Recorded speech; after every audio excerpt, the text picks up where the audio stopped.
Hi, I'm Pastor Rob Miller again here at First Lutheran Church in Lafayette, and I just wanted to give you an update on our flood relief ministry that we've been doing. Seems like forever. I know it's only been a month or so.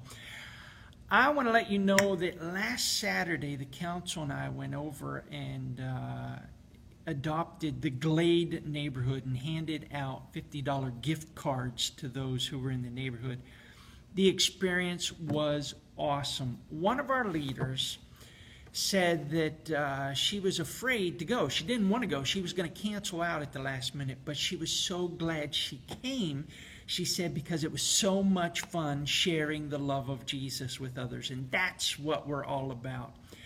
I want to let you know we have received over $25,000 just here at First Lutheran to support this flood ministry. So thank you to everyone for your generosity.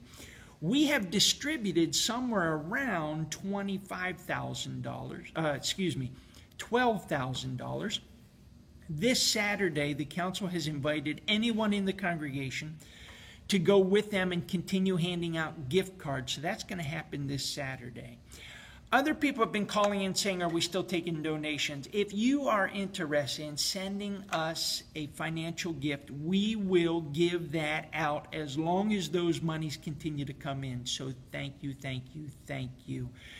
It is indeed a great time to be the church and touching others with the love of Christ. So thank you for making that possible.